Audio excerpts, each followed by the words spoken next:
No dejo de orar por vosotros, dando gracias por vuestra fe y amor, pidiendo que Dios os dé sabiduría y conocimiento, y pidiendo que os haga saber su riqueza y poder, y con ese poder resucitó a Cristo, lo sentó en preeminencia, lo sometió a Él, sometió todo a Él, y lo puso por cabeza. 1, 2, 3, lo puso por cabeza de la Iglesia. Esto es un resumen de todo lo que están diciendo esos versículos. Vamos a leer entonces Efesios capítulo 1, versículos del 15 al 23. Dice: por esta causa también yo, habiendo oído de vuestra fe en el Señor y de vuestro amor para con todos los santos, no ceso de dar gracias por vosotros, haciendo memoria de vosotros en mis oraciones, para que el Dios de nuestro Señor Jesucristo, el Padre de la gloria, os dé espíritu de sabiduría y de revelación en el conocimiento de Él. Podéis, si queréis, podéis seguir también la frase de aquí atrás. Alumbrando los ojos de vuestro entendimiento, para que sepáis cuál es la esperanza a que Él os ha llamado, y cuáles las riquezas de la gloria de su herencia en los santos, y cuál la supereminente grandeza de su poder para con nosotros los que creemos, según la operación del poder de su fuerza, la cual operó en Cristo resucitándole de los muertos y sentándole a su diestra en los lugares celestiales, y sobre todo principado y autoridad y poder y señorío, y sobre todo nombre que se nombra, no solo en este siglo, sino también en el venidero, y sometió todas las cosas bajo sus pies, y lo dio por cabeza sobre todas las cosas a la Iglesia, la cual es su cuerpo, la plenitud de aquel que todo lo llena en todo. Esta frase la podríamos sintetizar un poquito más y hacerla de esta manera.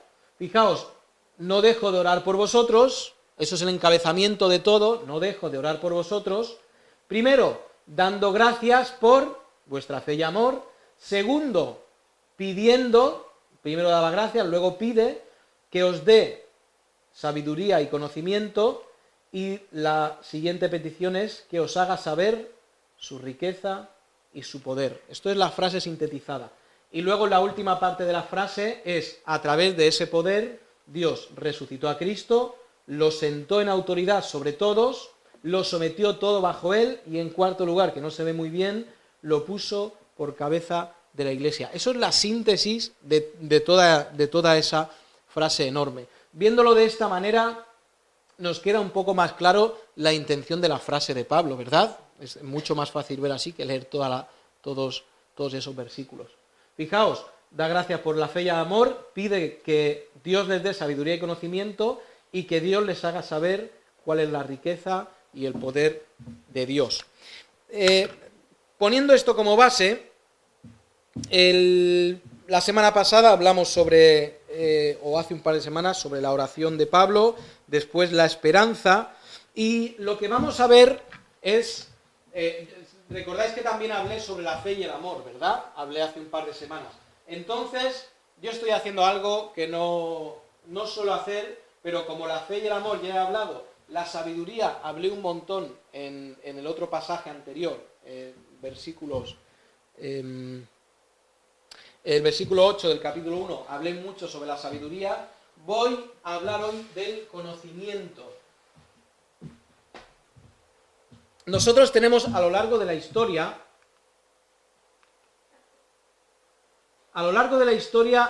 muchos hombres que han buscado el conocimiento, han investigado para saber qué era la verdad, qué era la mentira, cómo funcionaban las cosas. Este de aquí es Arquímedes, Galileo Galilei, Copérnico, este señor Tamajo es Edison, este no me acuerdo, pero no importa, este es Nikola Tesla, ya se me han olvidado. Este de aquí es Einstein, y este de aquí abajo es Stephen Hawking. Este es Pasteur, este es el francés Pasteur. Bueno, muchos han investigado, muchos han querido llegar a la base del conocimiento, y desde luego nos han facilitado la vida. Con ese conocimiento que hemos recibido de ellos, tenemos la capacidad, o tienen la capacidad de subir a al espacio, los hombres, y en aviones llegar hasta ahí. Esto que veis aquí, estos son todos los cables, estos son cables que cruzan el océano. Son unos cables así, bastante majos, y cruzan, y por eso es que podemos tener internet, por eso es que podemos tener correos electrónicos que llegan al momento, al otro lado del mundo. Y todo esto es la maravillosa capacidad del hombre de meter unos cables debajo del océano por kilómetros y kilómetros y kilómetros. El hombre es maravilloso en lo que puede hacer. Han llegado mucho fruto de estos hombres, lo tenemos hoy porque tenemos una vida que puede llegar a ser relativamente cómoda. Tenemos avances, muchos avances en ciencia, muchos avances en medicina, muchos avances en libertad. El hombre incluso ha erradicado de gran parte del planeta, ha erradicado la esclavitud, o sea que hemos tenido avances sociales también. Y está muy bien el conocimiento, desde luego que sí. Si tienes la capacidad o la posibilidad de adquirir conocimiento, adquiérelo. Pero, ¿cuál es el conocimiento que Dios nos ha dado a nosotros? Porque aquí Pablo está diciendo, os recuerdo, Pablo está diciendo, pido que Dios os dé sabiduría y además os dé conocimiento. Esa palabra conocimiento no es sencillamente saber más datos. La palabra es en... ¿Dónde tengo esa palabra? Ah, sí. La palabra no es gnosis o gnosis, que es conocimiento en general, sino la palabra es epignosis. El prefijo griego epi significa por encima, sobre algo. Por ejemplo, sabéis que habéis escuchado los epitafios, ¿no? Epitafio es lo que se pone sobre la lápida de una persona. La palabra epi es sobre y la palabra tafio no es una palabra castellana, es una palabra griega, pero significa tumba. Epitafio es lo que está sobre la tumba. Entonces el prefijo epi nos dice que está sobre. ¿Qué quiere decir Pablo cuando nos dice que Dios nos ha dado que estemos sobre el conocimiento? Epi, por encima del conocimiento. Pues la palabra se podría traducir también como discernimiento. Discernimiento. Otras veces la palabra conocimiento se escribe gnosis, pero aquí es epignosis. Y el discernimiento nos dice el diccionario que el discernimiento significa distinguir algo o una cosa de otra cosa, señalando la diferencia que hay entre esas dos cosas. Básicamente es diferenciar, tener discernimiento. En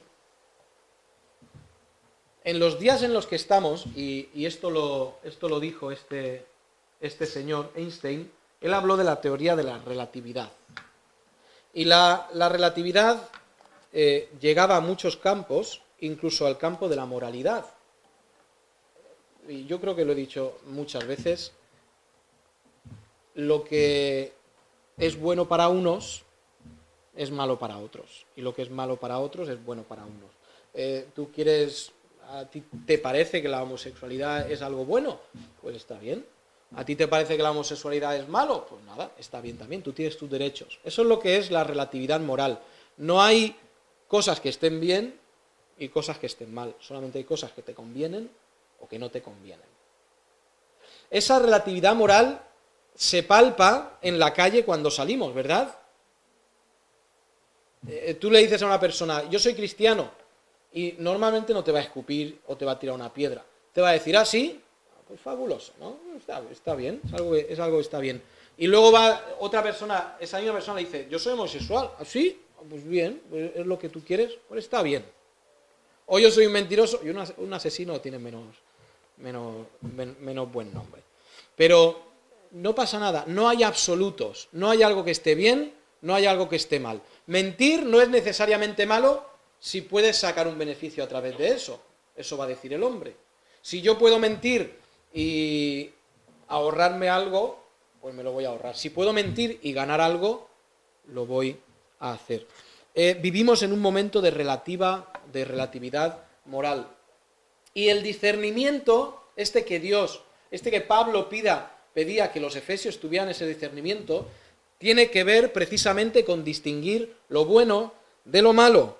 Dios nos ha dado, desea que tengamos ese discernimiento. Vivimos también en días donde el ecumenismo sube como el pan, el Papa se junta con budistas, el Papa se junta con los luteranos, lo dije la semana pasada o la otra, y no hay problema, no hay distinción, todos somos iguales. Eso es lo que dice el ecumenismo, y eso también es una mentira. La Biblia habla muchas veces de lo que es bueno y lo que es malo. La Biblia, la palabra bueno aparece 181 veces y la palabra malo aparece 251 veces. Cada vez que Dios habla que algo es bueno, automáticamente nos está dando la idea contraria de que también hay cosas malas. Cada vez que habla de cosas buenas, automáticamente nos está dando la idea de que hay cosas buenas, ¿verdad? Siempre que Dios dice, lo hemos leído antes, el buen pastor, pues se da por sentado que hay pastores malos, ¿cierto? Entonces el concepto del bien y del mal aparece, pues eso, casi 500 veces a lo largo de la palabra de Dios. Lo cual significa que necesariamente hay cosas que están bien y necesariamente hay cosas que están mal. Y tú dices, bueno, Israel, para eso llevas hablando 20 minutos, eso ya lo sabemos. Eso es evidente. Pero es que a veces en el cristianismo y a veces en nuestras iglesias también llega ese pensamiento de, bueno, tampoco estará tan mal o tampoco será tan malo. Y está eso en nuestras iglesias. Dios dijo que lo que había creado en Génesis es donde comienza la doctrina, y ahí Dios empezó a decir, esto es bueno. Y vio Dios lo que había dicho o lo que había hecho y dijo, era bueno. Y tú puedes ponerte a discutir con Dios si quieres y decir, Dios, lo que tú llamas bueno realmente no es bueno. Pero ¿quién de nosotros sería tan necio como para ponerse a discutir con Dios de qué es bueno y qué es malo? Lo que debemos hacer es aceptar lo que Dios dice que es bueno. Dios nos da ese discernimiento. Fijaos, hablé el otro día y me remordió la conciencia después, hablé mal de los efesios. En la primera carta a los... No, hablé mal, no, la Biblia habla mal. De los efesios, en Apocalipsis 2, versículo 2, leí la semana pasada cómo estos efesios habían dejado su primer amor. Y enfocamos en eso. Pero Dios les dice cosas buenas. Fijaos en Apocalipsis 2:2, yo conozco tus obras, tu arduo trabajo y tu paciencia, y que no puedes soportar a los malos, y que has probado a los que dicen ser apóstoles y no lo son, y los has hallado mentirosos. Es lo que dice. Estos efesios, aunque habían perdido el primer amor, algo gravísimo, pero ellos habían sido capaces de discernir quién decía la mentira, quién decía la verdad. Eran capaces de discernir lo correcto de lo incorrecto, lo que es bueno para mí, lo que es malo para mí. Ellos habían conseguido diferenciarlo. Cuando vamos al libro de Isaías,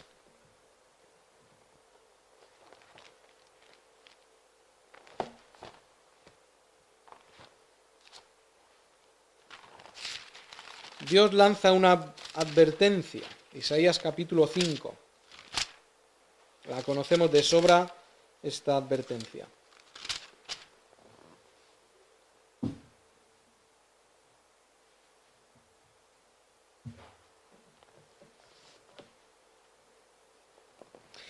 Dice desde el versículo 18, hay de los que traen la iniquidad con cuerdas de vanidad y el pecado como con coyundas de carreta, los cuales dicen, venga, venga ya, apresúrese su obra y veamos, acérquese y venga el consejo del Santo de Israel para que lo sepamos.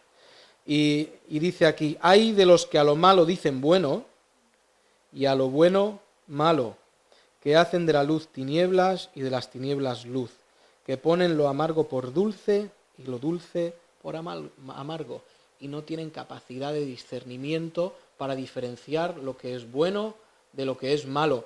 ¿Sabéis cuál es el drama? Que esto no es que esté fuera en el mundo, es que esto está dentro de la misma iglesia. Y tenemos que ver tristemente a hermanos tomando malas decisiones y tomando decisiones que sabemos que van a la perdición y que van al desastre, porque no hay conocimiento y no hay falta de discernimiento. Porque no hay falta de discernimiento, no, porque precisamente hay falta de discernimiento. Tenemos a creyentes diciendo, llamando a lo malo, llamando lo bueno. Tenemos a creyentes diciendo, bueno, el Evangelio está muy bien, pero los testigos de Jehová también. O diciendo, el Evangelio está muy bien y la iglesia evangélica está muy bien y se predica muy bien, pero igual en la iglesia católica también. Llamando a lo malo precisamente bueno. La iglesia evangélica está muy bien, pero también la religión está muy bien. Y Cristo predicó mucho en contra de la religión. Y lo que predicó es la relación entre Dios y el hombre, entre el hombre y Cristo. No voy a decir que nuestra iglesia es la verdad. Voy a decir que nuestra iglesia intenta predicar la verdad. No voy a decir que nuestra iglesia es la mejor del mundo, pero voy a decir que nuestra iglesia intenta vivir de la forma correcta. Y nuestra iglesia intenta diferenciar lo que es el bien de lo que es el mal. Y nuestra iglesia está comprometida con que a lo bueno se le llame bueno y a lo malo se le llame malo. Y que no haya mezcla entre el bien y el mal. Pablo habla en la segunda carta a los Corintios sobre conocimiento, precisamente. Segunda carta a los Corintios, capítulo 3.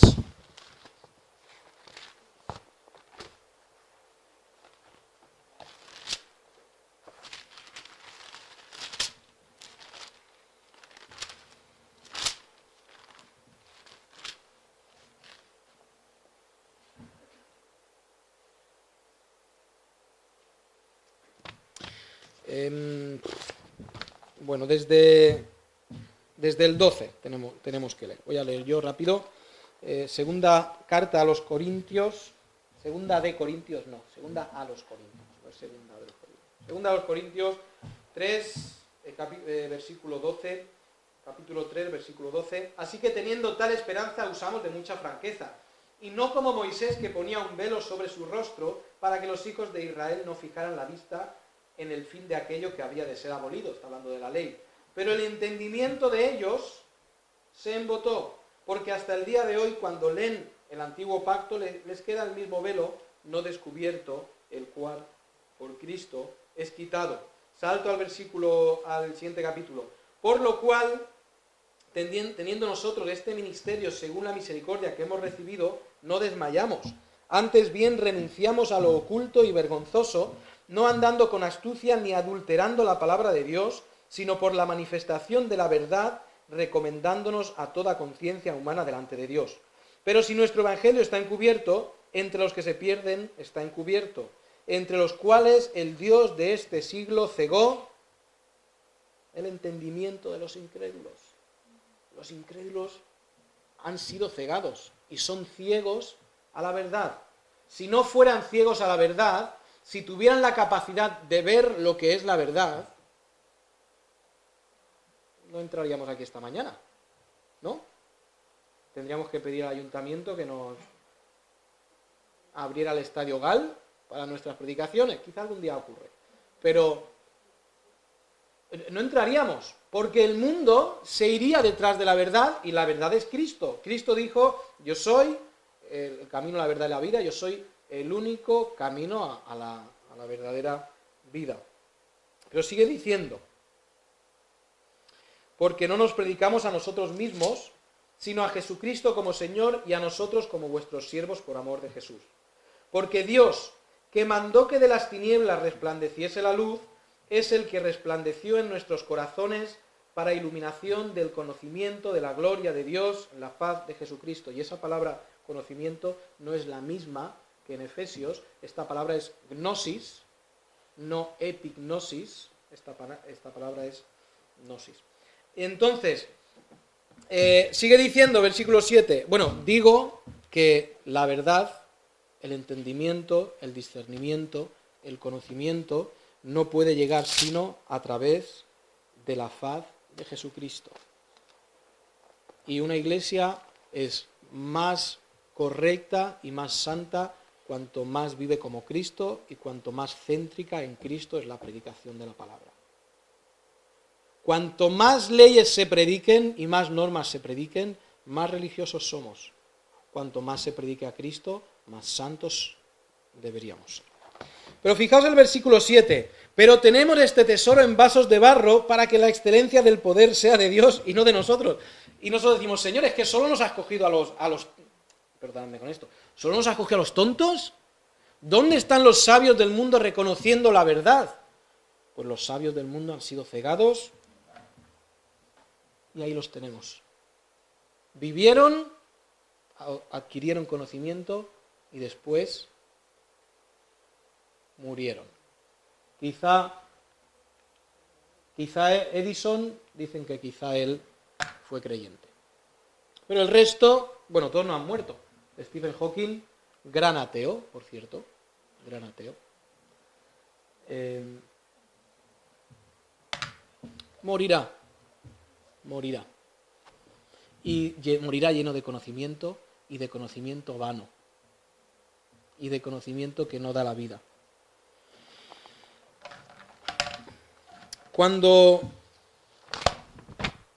Por cierto, este Stephen Hawking, acompañadme a 1 Corintios 8:2. Primero a los Corintios, pasamos un par de páginas. Leo esto como un paréntesis en la predicación. Primero a los Corintios 8:2. No podía dejar de decirlo, no podía morderme la lengua, porque nosotros decimos que hemos sido iluminados por Dios para conocimiento, para discernimiento, para sabiduría, y Pablo se encarga muy bien de bajarnos los humos y decir, a ver, un momento, si alguno se imagina que sabe algo, aún no sabe nada como debe saberlo. Así que no hay orgullo ninguno. Si Dios nos revela la verdad, nos queda todavía muchísimo para tener el discernimiento que Dios tiene. Stephen Hawking dijo, el mayor enemigo del conocimiento no es la ignorancia, sino la ilusión del conocimiento. El enemigo del conocimiento es pensar que ya sabes. Y nosotros, aquí hay sabiduría, y Dios a veces usa las bocas de los injustos para que nos lleve algo sensato. Y si tú crees que ya has entendido la palabra de Dios, sigue estudiando, porque seguramente no sabemos tanto como nosotros creemos. Vamos a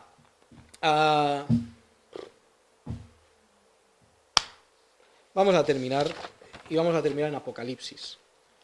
Tú dices, últimamente está yendo mucho Apocalipsis, Israel, y es que es un libro muy interesante. Apocalipsis, capítulo 16.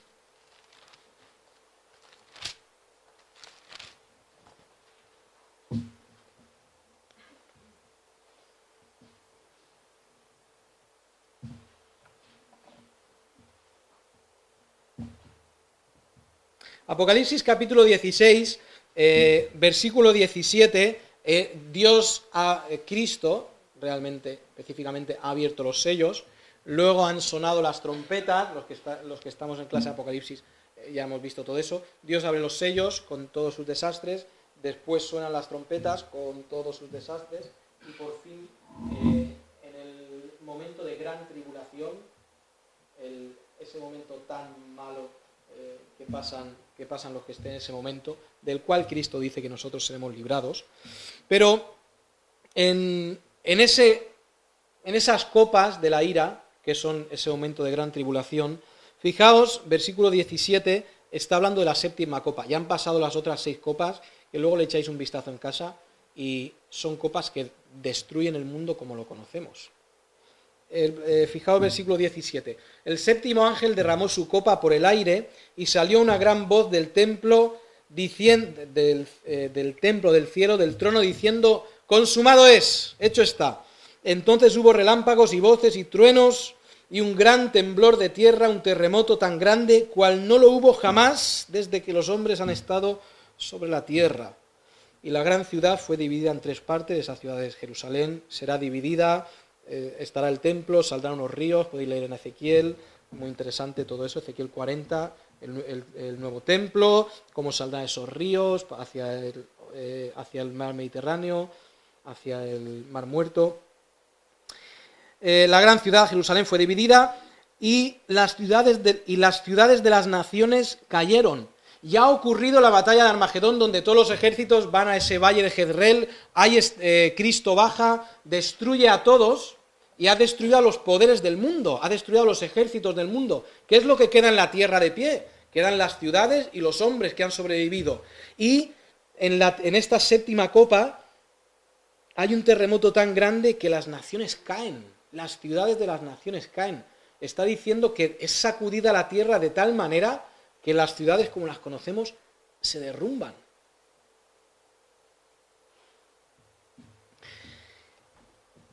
Y la gran Babilonia vino en memoria delante de Dios para darle el cáliz del vino del ardor de su ira. Eso es lo que hay en el capítulo 17 y 18, la condena de Babilonia. Fijaos esto: y toda isla huyó y los montes no fueron hallados. Habrá derretimiento de los polos por lo que ha ocurrido antes, habrá derretimiento de las grandes montañas nevadas por todo lo que ha ocurrido en las copas, los sellos y las trompetas. Habrá subido el nivel del mar, los terremotos habrán causado maremotos que cubrirán las islas desaparecen. Los montes, por las fuertes sacudidas, también han desaparecido. ¿Os podéis haceros una idea de cómo está el mundo? Igual alguna película de estas apocalípticas nos da una pequeña idea, pero el mundo estará destruido todo. Y ahora, fijaos, y esto es lo que a mí me llamó la atención. Cayó del cielo sobre los hombres un enorme granizo como del peso de un talento.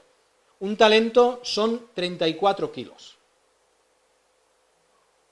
¿Puede ser que ayer hubiera granizo aquí? ¿O el viernes? El viernes. ¿Y alguno cogió el granizo? ¿Alguno fue y yo siempre que, como en Elche no vemos esas cosas, yo siempre lo miro y digo, ¿qué quiere este milagro? Pues es una bolita así, ¿verdad? ¿Qué puede pesar? ¿Gramos? Pero si te da, oye, ya hace algo de daño, ¿no? Ahora imaginaos una bola de 34 kilos. Estamos hablando algo así, denso, que cae como el granizo sobre toda la tierra. ¿Cuál es la idea de Dios al caer? Y al final son como misiles, algo que de 34 kilos que cae del cielo coge la velocidad de un misil. ¿Qué está haciendo Dios? La palabra que más se acerca a lo que Dios está haciendo es triturar. Dios está triturando el mundo. ¿Estáis de acuerdo conmigo? Esas bolas destruyen cemento, claro. Destruyen edificios. Todos los edificios que ya han caído son triturados por esas bolas. El mundo está hecho polvo, pero literalmente, hecho polvo, hecho papilla.